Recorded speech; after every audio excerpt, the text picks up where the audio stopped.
তো নমস্কার প্রিয় দর্শক, অবশেষে শুরু হয়ে গেল ডিএলএডের অ্যাপ্লাই।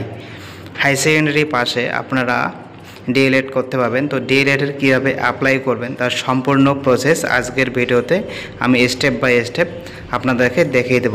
তো চলুন ভিডিওটি শুরু করা যাক। তো প্রিয় দর্শক, সবার প্রথমে আপনাকে একটা গুগল ব্রাউজার ওপেন করে নিতে হবে এবং সেখানে সার্চ করতে হবে WBBP এবং প্রথম যে ওয়েবসাইটটি চলে আসবে সেটিতে কিন্তু আপনাকে ক্লিক করতে হবে। ক্লিক করার পরে দেখতে পাবেন যে আপনাদের যে মেন যে ওয়েবসাইটে অ্যাপ্লাই করতে হবে সেখানে কিন্তু চলে যাবে। তো এখানে আসার পরে দেখবেন যে উপরে একটি ইম্পর্ট্যান্ট লিঙ্ক নামে একটি অপশান আছে, ইম্পর্ট্যান্ট লিঙ্ক। সেই ইম্পর্ট্যান্ট লিঙ্কে আপনাকে ক্লিক করতে হবে। তারপরে এখানে দেখতে পাবেন যে online application for admission two year D El Ed course regular mode for the session 2025 এবং 27। তো এই অপশানটিতে আপনাকে ক্লিক করতে হবে। ক্লিক করার পরে দেখবেন যে একটি ফর্ম চলে আসবে। তো এই ফর্মটি কিন্তু আপনাকে সম্পূর্ণ সঠিকভাবে, কোনো যেন ভুল না হয় সেভাবে কিন্তু আপনাকে ফিল আপ করতে হবে। তো সবার প্রথমে কি অপশান আছে অ্যাপ্লিক্যান্ট নেম। তো আপনার যে অ্যাপ্লিক্যান্ট নেম সম্পূর্ণ ক্যাপিটালে মানে বড় হাতের যে অক্ষরে সে লিখতে হবে। তারপর নেক্সটে গিয়েছে মাদার্স নেম। তো এখানে আপনার যা মাদার্স নেম সেটা কিন্তু আপনাকে এখানে ফিল আপ করতে হবে। তারপরে লেখা আছে ফাদার্স নেম। তো এখানে কিন্তু দেখতে পাচ্ছেন ফাদার্স নেম, সেখানে কিন্তু আপনার যে ফাদার্স নেম সেটা কিন্তু দিতে হবে। দেওয়ার পরে এখানে গার্জিয়ান নেম দেওয়া আছে, সেহেতু যদি আপনার বাবাই গার্জিয়ান হয় সেক্ষেত্রে নামটা কপি করে এখানে আপনি বসিয়ে দেবেন। এবং যদি অন্য কেউ হতে হয় তাহলে সেক্ষেত্রে তার নামটি এখানে লিখে দেবেন। এবং জেন্ডার, তারপরে এখানে ডেট অফ বার্থ, তারপরে আপনার যে ক্যাটাগরি আছে সোশ্যাল ক্যাটাগরি, সে আপনাকে ক্যাটাগরিটা সিলেক্ট করতে হবে। প্রথমে ডেট অফ বার্থ সিলেক্ট করে নেবেন, তারপরে যে নেক্সট অপশান আছে ক্যাটাগরি, সেই ক্যাটাগরি আপনাকে দিতে হবে। তো ক্যাটাগরি দেওয়ার পর আপনাকে একটি মেল আইডি দিতে হবে। আপনার যে মেল আইডি আছে সেই মেল আইডিটি এখানে ফিল আপ করে দেবেন। তারপরে আপনার যে মোবাইল নাম্বার আছে সেই মোবাইল নাম্বার এখানে লিখে দেবেন। তারপরে ডান পাশে দেখতে পাবেন যে হোয়াটসঅ্যাপ নাম্বার আছে। তো আপনার যদি মোবাইল নাম্বারটাই হোয়াটসঅ্যাপ নাম্বার হয়ে থাকে সেক্ষেত্রেও সেম নম্বর ওখানে বসে দিতে পারেন। এবং আপনার যে আধার কার্ড নাম্বার আছে সেই আধার কার্ড নাম্বারটি কিন্তু এখানে ফিল আপ করে দিতে হবে। তো আধার কার্ড নাম্বারটি দেওয়ার পরে আপনার যে এলিজিবল আছে সেটা সেট করতে হবে। এবং এখানে দেখতে পাচ্ছেন যে এখানে কিন্তু একটা অপশান আছে যে আপনি নান করে দেবেন। যদি রিসার্ভিসম্যান হয়ে থাকেন তাহলে সেখানে দিতে হবে। এবং আপনাকে কী হবে পার্মানেন্ট অ্যাড্রেস, আপনার যে স্টেট সেটা সিলেক্ট করতে হবে, যেহেতু ওয়েস্ট বেঙ্গলের অ্যাপ্লাই চলছে তো ওয়েস্ট বেঙ্গলে হবে।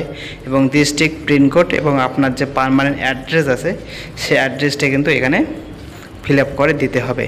তো এখানে সম্পূর্ণ আপনার যে ফুল অ্যাড্রেস আছে সেটি এখানে ফিল আপ করে দেবেন। দেওয়ার পরে নিচে দেখতে পাচ্ছেন যে ইনস্টিটিউট নেম।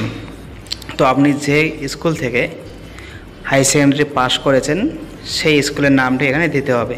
এবং নিচে আমার ফার্স্ট ল্যাঙ্গুয়েজ এবং সেকেন্ড ল্যাঙ্গুয়েজ আপনাকে চয়েস করতে হবে। এবং আপনি ফার্স্ট ল্যাঙ্গুয়েজে কতর মধ্যে পরীক্ষা আছে 100 কি 200 সেটা সিলেক্ট করতে হবে, সিলেক্ট করে দিতে হবে। এবং আপনি কোন এখানে লেখা আছে মানে হাই সেকেন্ডারি কোন বোর্ডের আন্ডারে আপনি পাস করছেন সেই বোর্ডের আন্ডার দিতে হবে।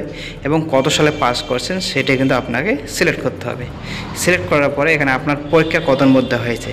তো যদি 500-র মধ্যে হয়ে থাকে তো 500 দেবেন। এবং আপনার যে 5টি সাবজেক্ট আছে তো সাবজেক্টের নাম্বারগুলো কিন্তু এখানে পরপরভাবে আপনাকে বসিয়ে দিতে হবে। তো এখানে পরপরভাবে আপনার যে সাবজেক্ট আছে সেই নাম্বারগুলো বসিয়ে দেবেন। এবং সেটা দেখুন টোটাল নাম্বার এবং পার্সেন্টেজ আসবে সেটা ঠিক আছে সেটা চেক করে নেবেন। এবং আপনার হাইয়েস্ট কোয়ালিফিকেশন কত আছে, আপনি যদি বিএ পাস করে থাকেন বিএ দেবেন, হাই সেকেন্ডারি পাস করলে হাই সেকেন্ডারি দিয়ে দেবেন। এবং আপনাকে চয়েস করতে হবে চয়েস অফ কলেজ, মানে কোন ইনস্টিটিউট এবং কোন ডিস্ট্রিক্টে আপনি অ্যাপ্লাই করতে চান। তো আমার যেহেতু কোচবিহার ডিস্ট্রিক্ট, আমি কোচবিহার ডিস্ট্রিক্টেই অ্যাপ্লাই করছি, বাইরে করছি না, শুধু দেখানোর জন্য। আপনি যে ডিস্ট্রিক্টে অ্যাপ্লাই করতে চান সেটা করতে পারেন। এবং গভর্নমেন্ট না প্রাইভেট সে সেট করতে হবে। এবং আপনার যে কোন কলেজ সিলেক্ট করতে সেটা দিতে হবে। এবং মিডিয়াম চলে আসবে। এবং শেষে কিন্তু আপনাকে ডকুমেন্ট লাগবে। এবং দেখতে পাচ্ছেন এখানে অ্যাপ্লিক্যান্ট কে আছে ফটো। তো কত কেবির মধ্যে ম্যাক্সিমাম আপলোড ফাইল 200 কেবি অনলি জেপিজি ফরম্যাটে কিন্তু আপনাকে এই ফাইলগুলো আপনাকে আপলোড করতে হবে। তো ফটো, সিগনেচার, তারপরে মাধ্যমিকের Madhyamik equivalent date of birth proof, আপনাকে মাধ্যমিকের অ্যাডমিট কার্ড কিংবা সার্টিফিকেটটা দিতে পারেন। তারপরে আপনার এই দিকে অপশান আছে এইচএস বা ইকুইভ্যালেন্ট মার্কশিট। এবং এখানে আছে কাস্ট সার্টিফিকেট। এখানে একটু ব্যাপার আছে, আপনি দেখতে পাচ্ছেন এখানে আমি এসসি দিয়েছি বলেই কিন্তু আমার কাস্ট সার্টিফিকেটটি অপশানে চলে এসছে। তো যদি আমি জেনারেল দিই সেক্ষেত্রে কিন্তু স্টার চিহ্ন থাকে না। তো যদি আপনার কাস্ট থাকে তো কাস্ট সার্টিফিকেট দিয়ে করবেন, যদি কাস্ট সার্টিফিকেট না থাকে সেহেতু জেনারেল দিয়ে করবেন এবং কাস্ট সার্টিফিকেট আপলোড করে দিতে হবে। এবং ই সার্ভিসম্যান কিংবা ইন সার্ভিস সেটা আপনাকে কিছু দিতে হবে না। তারপরে দেখতে পাচ্ছেন আই হ্যাভ দ্য রেট এই যে অপশানটি আছে ওটাতে ক্লিক করবেন। ক্লিক করার পরে যে সাবমিট যে অপশান আছে সেই সাবমিট অপশানে আপনাকে ক্লিক করতে হবে। ক্লিক করলে কিন্তু ফর্মটা সাবমিট হবে এবং তারপরে পেমেন্ট অপশান চলে আসবে। সেখানে গিয়ে আপনার যে পেমেন্ট আছে সে আপনি পেমেন্টটা করে দেবেন। পেমেন্টটা করে দিলেই কিন্তু অ্যাপ্লিকেশনটি সাকসেস হয়ে যাবে। তো গাইস এই ছিল আজকের ভিডিওটি ভালো লাগলে অবশ্যই ভিডিওটিতে লাইক দেবেন এবং যারা আমার চ্যানেলে নতুন তারা অবশ্যই চ্যানেলটি সাবস্ক্রাইব করে পাশে থাকবেন। ধন্যবাদ, দেখা হবে পরবর্তী ভিডিও।